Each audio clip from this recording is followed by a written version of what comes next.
존경하고 사랑하는 우리 구독자 여러분 반갑습니다. 여러분의 천만 라디오 천혜자입니다. 벌써 이제 하루가 시작되네요. 시작합니다. 시간 금방금방 가죠. 수요일이기 때문에 벌써 이렇게 꺾이는 것 같아요. 한 주가 꺾인다. 이 꺾인다는 것은 뭐가 꺾인다는 것은 어떻습니까, 여러분들? 뭔가 꺾인다. 뭐 기쁨이 좀 오지 않나요? 꺾이니까. 저는 하여튼 이게 뭔가 일을 할 때 빨리 끝마치고 싶고 빨리 완성하고 싶고 이런 게 좋아하잖아요. 근데 그게 또 안 좋을 수도 있더라고. 응? 너무 이렇게 급하게 하다 보니까 나도 모르게 실수도 많이 하고 이 조급증으로 인해서 본의 아니게 또 스트레스도 받고 여러 가지 부작용이 좀 있어요. 그래서 이렇게 뭔가 빨리 하려고 하잖아요. 빨리 하려고 않고 그냥 차분하게 그냥 꾸준하게 하는 걸 좋아합니다. 꾸준하게. 응? 예전에 참 성질이 급해가지고 빨리 하려고 했었는데 어느 순간부터는 그게 참 좋지가 않더라고. 어떤 뭐 그래서 상대방이 나를 볼 때 좀 답답하게 느껴질 수도 있을 거야. 하지만 저는 그래요. 이렇게 뭔가 천천히 그냥 꾸준하게 그냥 즐기면서 이렇게 하는 것이 좋다라는 겁니다. 하여튼 저와 비슷한 사람이 있는지 없는지 모르겠습니다. 하여튼 저는 그래요. 하여튼 여러분들도 어떤지 모르겠고 하여튼 본인의 그 페이스대로 살아가세요. 제가 볼 때는 우리가 또 인간관계에 대해서 내가 이야기를 많이 하지 않습니까? 인간관계 아주 중요합니다. 그 인간관계에서 꼭 기억해야 할 여러 가지 그 신호가 있어. 신호가 있는데 8가지 교통신호에 대해서 한번 여러분들에게 잠깐 설명을 할게요. 1단 정지라는 게 있어요. 1단 정지, 스톱이죠. 교통신호 중에 스톱이라는 그런 표지판이 있는데 팔각형으로 된 거. 일단 그 사람과 관계를 계속 이어가야 할지 말아야 할지 망설여진다면은 일단 멈추라는 겁니다. 일단 멈춰라. 그리고 관성적으로 계속 가다 보면은 나중에는 결국 큰 사고가 난답니다. 그래서 여러분들도 좀 애매모호하다 싶으면은 일단 스톱을 하십시오. 스톱을 하셔가지고 한번 상황을 좀 판단하면 좋겠고, 통행 금지라는 게 있죠. 통행 금지. 이렇게까지 해야 하나 싶은 생각은 더 이상 끌려다니지 말라는 신호랍니다. 그래서 금지된 구역은 들어가지 않는 게 상책이다. 상책이다 이런 말이 있고, 우리가 교통신호 보면 유턴이 있죠. 유턴 신호가 있는데 이건 뭐냐, 관계 때문에 힘들고 지쳤으면은 가던 길을 계속 가지 말고 유턴을 해가지고 새로운 관계를 한번 찾아보라는 겁니다. 그런 분들이 있을 거야. 유턴하는 것도 좋아요. 진입 금지가 있어요, 여러분들. 진입 금지. 이 진입 금지라는 표시가 있어요. 마음을 함부로 여기는 사람, 상대에 대한 배려가 없는 사람, 뒷담화가 심한 사람은 진입 금지다. 그리고 최고 속도 제한 있죠. 우리 30이면 30 있어요. 아무리 상대가 좋아도 규정 속도를 위반하면서까지 그를 향해 달리지는 마세요. 사고가 나면은 정말 크게 나더라. 그래서 속도를 제한해라. 천천히 하라. 뭐 그런 게 있고, 우리 또 주차 금지라는 표지가 있어. 주차 P죠. 파킹. 한 사람한테 너무 매달리지 말라는 겁니다. 영원히 머물 수 있는 관계는 없어요, 여러분. 그 새로운 인연이 또 새로운 삶을 만드는 겁니다. 여러분들도 새로운 인연을 만들어 보십시오. 새로운 삶이 펼쳐지는 거야. 새로운 인연이 새로운 삶을 만들더라. 우리가 천천히라는 교통 표지판이 있는데, 천천히 슬로우라는 표지판이 있는데, 인간관계의 그 커브길과 내리막에는 서두르지 말고 천천히 가면서 서로에 대해서 더 알아가는 시간을 가져보셨으면 좋을 것 같습니다. 그리고 이제 차간거리 확보가 있어요. 차간거리 확보. 이게 도대체 뭐냐? 차간거리 50m 이렇게 차간거리가 있던데, 모든 관계에서는 적당한 거리를 유지를 해야 한답니다. 유지를 해야 한다. 상대가 마음에 든다고 너무 가까이 다가가면은 크게 또 다칠 수가 있어요. 그래서 적당하게 거리를 유지해라.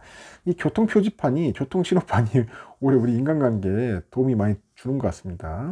이런 표지판을 통해서 우리 인간관계를 한번 유추해 볼 수 있고, 한번 적용해 보는 것도 좋을 것 같습니다. 제가 말했죠.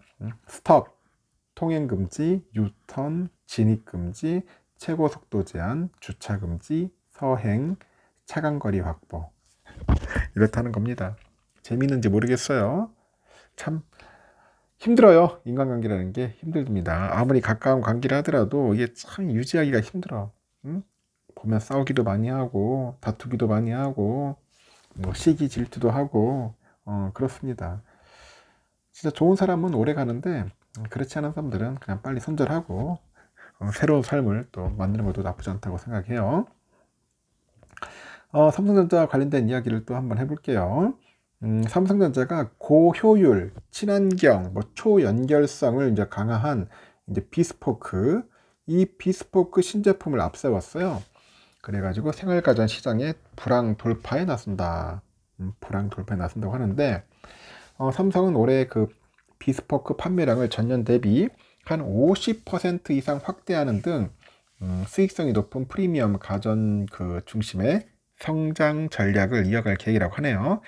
지난해 4, 4분기 적자에 빠진 가전 사업 실적을 올해 1, 4분기부터 다시 흑자로 돌려놓겠다는 자신감도 드러냈는데, 미래 먹거리로 점찍은 AI, 뭐 로봇 기술을 가전에 탑재해서 사업에 대한 영역 확장도 이제 적극 모색한다고 합니다. 한종희 그 삼성전자 DX 부본장이 그래요. 21일 서울 중구 소재의 커뮤니티 하우스 마실에서 개최한 비스포크 라이프 미디어 행사에서요. 올해 비스포크 판매는 지난해 대비 50% 성장을 목표로 하고 있습니다. 그래서 소비자들의 믿고 찾는 프리미엄 가전 시장을 지속적으로 높여가겠다, 그렇게 밝혔습니다. 삼성은 생활가전 가운데 비스포크 라인이 차지하는 비중이 국내 기준 50%, 미국은 25%입니다. 25%고요. DA 생활가전 그 사업부의 핵심 매출원으로 자리 잡고 있는 비스포크 이 제품을 중심으로 해가지고 가전 라인업 재편에 속도를 내겠다는 뜻을 이제 드러낸 것으로 현재 분석이 되고요. 적자에 빠진 생활가전 사업부의 그 상반기 실적 반등도 자신을 합니다. 삼성은 DA 사업부는 지난해 4, 4분기 600억 정도의 영업 손실을 기록을 했는데 7년 만에 적자를 기록했고, 한부 회장은 적자 원인에 대해서 물류비, 원자재가 그 상승과 그 수요 감소 등 주요 여러 원인이 있겠지만은 그 부분을 빅 레슨으로 삼는다더라. 빅 레슨, 큰 교훈을 삼는다는 거야. 그래서 개선 활동을 지속하고 있다. 작년처럼 적자 나는 이런 상반기는 없도록 하겠다고 이렇게 언급을 해요. 삼성은 챗 GPT로 대표되는 그 AI하고 미래 성장 동력으로 육성하고 있는 그 로봇 등 그 다양한 신기술을 이제 고도화해가지고 가전에 접목을 합니다. 선행개발 조직인 삼성 리서치는 로봇 플랫폼 구축을 추진하고 있는데, DX 부분의 로봇 사업팀도 EX1이죠. 이거로 불리면 그 주행 보조 로봇을 출시를 해요. 삼성은 최근에 로봇 개발 업체인 레인보우 로보틱스 지분을 14.99까지 확보를 했는데 주가가 많이 올랐더라고. 벌써 코스닥 보니까 순위가 꽤 올라갔어요. 특히 특정 가격에 주식을 살 수 있는 콜옵션 계약도 체결해서 지분율을 한 59.9%까지 늘려 인수 가능성도 열어뒀다고 합니다. 내가 볼 때는 요즘 로보틱스가 눈에 띄는데 내가 볼 때 한 20만 원까지 하지 않겠나? 저의 내피셜입니다. 그렇다고 해서 제 말 듣고 사지는 마세요. 또 샀다가 또 뭐 주가 빠지면 천혜장 욕하지 말고 천혜장 볼 때는 주가 한 20만 원까지 갈 것 같아. 삼성 벤처 투자도 실내외 자율주행 로봇 서비스 플랫폼 기업 뉴빌리티에 한 30억을 투자를 했네요. 그래서 한 부회장이 챗 GPT가 이제 대세화되고 있다는 건 부인하지 않겠다. 이를 적극적으로 이제 활용할 계획이라고 합니다. 로봇은 또 하나의 새로운 성장 동력이다. 총 역량을 집중해 가지고 새로운 비즈니스하고 제품을 선보일 거라고 합니다. 한편 그 삼성의 23년형 비스포크 가전은 핵심 부품의 고효율화와 AI 기능 강화로 인해서 기존 제품보다 에너지 사용량을 대폭 절감을 합니다. 국내 에너지 규격 기준 했을 때 최상위 등급이죠. 에너지 소비효율 1등급 최저 기준보다도 에너지 효율이 더 뛰어난 고효율 에너지 절감 모델을 57개 정도 운영을 해요. 그 에너지 1등급이죠. 1등급 제품 비중도 업계 최다 수준인데 이 비스포크 신제품 중에 세탁기와 건조기는 전 모델이 1등급을 충족을 했네요. 스마트싱스 기반의 그 에너지 관리 솔루션인 스마트싱스 에너지를 활용을 해가지고 추가 에너지 절감도 가능하고 AI 절약 모듈 기능을 사용하면은 전력 사용량을 최대 70%까지 이제 추가로 절감할 수 있습니다. 친환경 기능도 강화했어요. 비스포크 그랑데 AI 세탁기가 세탁 시의 마찰로 인해서 옷에서 떨어져 나오는 그 10 마이크로미터 이상의 그 미세 플라스틱 배출량을 60% 줄여주는 그 미세 플라스틱 저감 코스를 탑재를 했다고 합니다.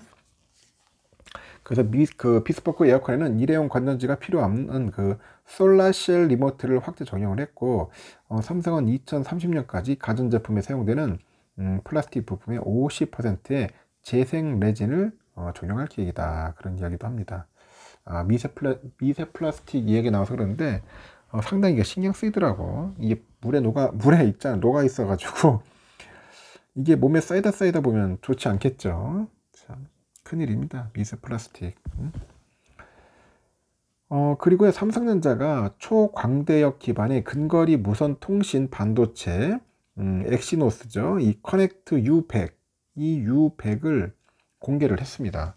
사진에 나오는 것처럼 이 플래그십 스마트폰부터 가상현실 VR 기기까지 다양한 기기에서 정밀 위치 파악 용도로 활용될 예정인데, UWB는 넓은 주파수 대역에 걸쳐 가지고 낮은 전력으로 대용량 정보를 빠르게 전송하는 근거리 무선 통신 기술이에요. 이렇게 기기 간 거리와 위치를 수 센티미터 범위에서 정확하게 측정할 수 있고, 스마트홈하고 스마트 팩토리 등 다양한 분야에 쓰입니다. 시장조사 업체 그 그 시스템 리서치가 보니까 UWB 기술 탑재한 기기가 지난해 3억대에서 2030년까지는 한 18억대 규모로 급증할 거로 보는 것 같아요. 2030년이 되면은 전체 스마트폰 중 58%와 차량 중에 33% 이거에 UWB가 기술이 적용될 전망이라고 하죠. 엑시노스 커넥트 U100은 동작별 최적화된 전력 모듈을 구현했는데, 이 저용량 배터리로 장시간 작동시켜야 하는 그 모바일이나 위치 파악용 태그와 같은 사물 인터넷 기기에 유용하게 쓸 수 있어요. 또 차별화된 무선 전파 도달 시간 기능과 3D 도래각 기능도 적용을 했네요. 이를 활용하면 복잡한 환경에서도 정밀한 거리와 위치 측정이 가능하답니다. 그 GPS 신호가 닿지 않는 실내에서도 손쉽게 이제 위치 추적이 가능하고, 이제 VR이나 증강현실 AR 기기에도 더 정밀하게 조작할 수 있다고 합니다. 그래서 이 제품은 UWB 기술의 그 표준을 제정을 해서 호환성을 검증하는 FIRA 컨소시엄 인증서를 통해 가지고 국제공인 인증을 획득을 했습니다. 삼성은 제품 출시와 함께 UWB하고 블루투스와 그 와이파이 기반의 반도체를 포괄하는 브랜드로 엑시노스 커넥트를 론칭했다고 했죠. 이렇게 UWB 등 근거리 통신 반도체 사업을 더욱 강화하겠다는 취지입니다. 그래, 통신 반도체 리더십을 바탕으로 해가지고 근거리 무선 통신용 반도체 시장을 선점해 나가지 않겠나, 저는 그렇게 예상이 돼요. 또 비스포크 관련된 이야기를 해볼게요. 비스포크 여러분들 가전제품 보면은 참 살 게 많아요. 저도 눈에 막 띄더라고. 막 사용도 안 하는데 그냥 막 사고 싶어, 막 지르고 싶은 그런 욕구가 생깁니다. 비스포크 제품을 보면은 삼성전자가 그 에너지 효율을 좀 높이고요, 사용 편의성을 강한 생활가전으로 불황에 맞서기로 했다고 합니다. 그래서 고효율 신제품으로 무장한 비스포크 시리즈 판매량을 전년 대비 50% 이상 늘려가지고 일단은 수익성을 확보한다는 전략인 것 같아요. 이게 사진이 나온 것 같은데, 서울 명동 커뮤니티 하우스 마실에서 신제품 출시 미디어데이 비스포크 라이프를 열었다, 뭐 그런 이야기인 것 같습니다. 제가 전에 언급했죠. 한종희 부회장이 1등급 소비율 1등급 최저 기준보다 에너지 사용량을 더 줄여서 초고효율 제품을 대거 내놨다, 그렇게 강조를 했다는 겁니다.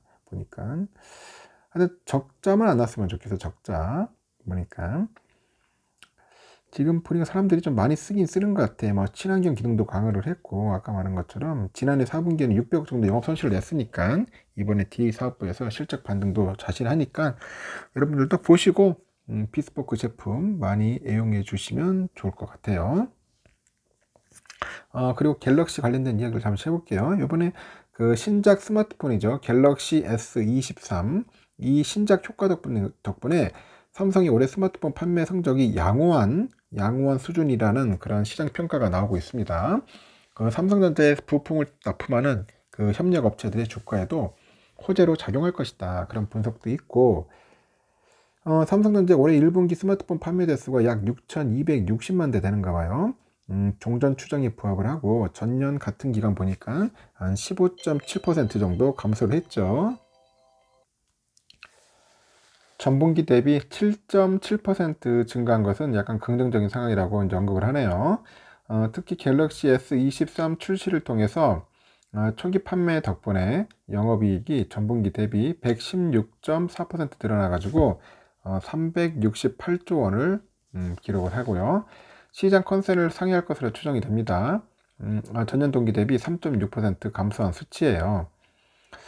그래서 휴대전화 그 부품 업체 매출 증가는 전분기 대비 미미하지만은 영업이익은 전분기와 비교했을 때 큰 폭으로 개선됐을 것이라고 추정을 하는 것 같습니다. 올해 1분기 갤럭시 S23 판매, 그 2분기 갤럭시 A 시리즈 출시를 고려하면은 올해 휴대전화 부품 업체 영업이익은 증가할 것으로 예상이 되고, 다른 전자부품 업체들과 비교해 볼 때 차별화된 모습이라고 합니다. 지난해 기저효과와 올해 갤럭시 S23 판매 증가, 그리고 선제적인 재고 조정 등을 포함해서 이 믹스 효과를 반영할 경우, 믹스 효과를 반영할 경우에는 올해 매출과 영업이익은 전년과 비교했을 때 증가할 것이라고 봅니다. 그래서 휴대전화 부품업체 중에서 스마트폰 판매 증가보다 신성장 부분인 전장 쪽하고 인공지능, 클라우드, 비메모리 반도체 등으로 포트폴리오 변화를 추구한 기업을 주목해야 한다. 그렇게 조언도 합니다. 최선호주로 삼성전기, MC넥스, 자화전자를 이제 꼽네요. 여러분들 참고하시면 좋을 것 같습니다. 일단은 삼성전자, 삼성에 관련된 이야기는 여기까지 하겠습니다. 여러분 수고하셨고 좋은 하루 보내십시오. 또 다음 시간에 기회 되면 또 뵙도록 하겠습니다.